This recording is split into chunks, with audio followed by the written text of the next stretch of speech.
This is a lab on constant velocity.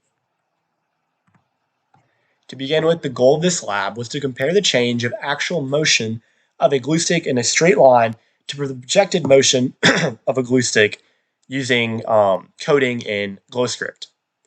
The purpose of this lab was to demonstrate the concept of constant velocity and factors that might affect this. In this lab, I used Newton's second law, or force is equal to mass times acceleration, for my computations.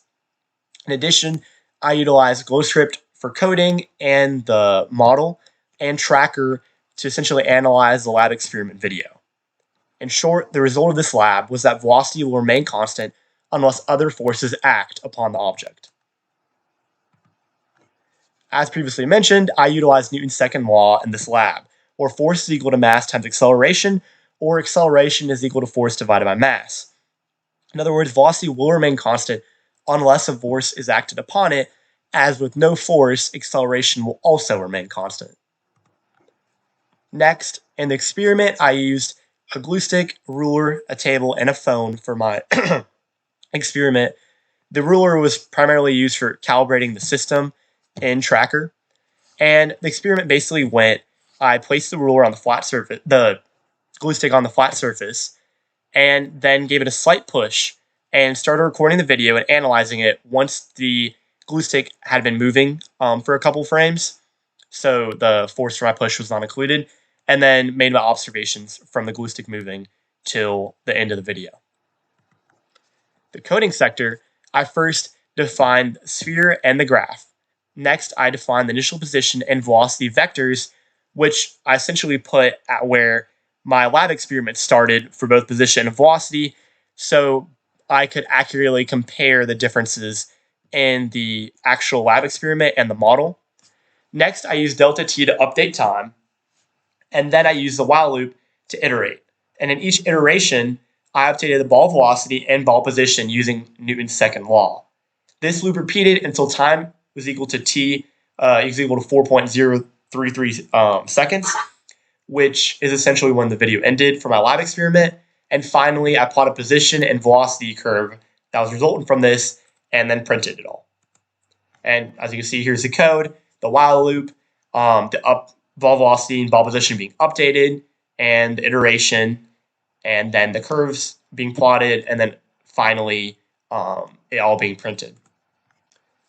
Here's the model where, as you can see, velocity is constant and position's constantly decreasing because it was in the negative x direction, the motion. And now comparing these both graphs, the orange is the actual model, and the blue is the experiment, the lab experiment that I observed. And in both, the positions are decreasing as both are going in the negative x direction. However, the position in the coding model decreases at a steady rate where velocity is constant. And the position in the experiment decreases more rapidly, and velocity is not constant here. So they're both going the same direction. However, the model is definitely more uniform.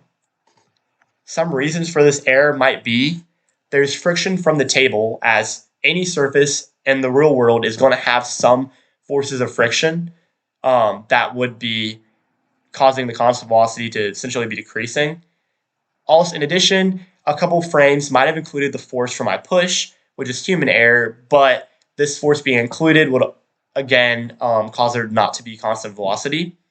And then finally, the uneven shape of the glue stick could have affected it by slowing it down, as the glue stick is not perfectly round. There are some indentations in the glue stick and just edges, which could have slowed down the stick.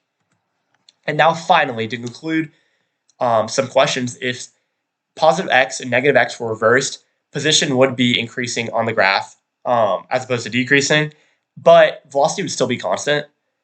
And then, is it possible for you to say how many pushes and pulls are being added together to give zero net force in the case that I observed? In short, no, because if net force is zero, I cannot predict how many pushes or pulls occurred simply by observing, because net force is a sum.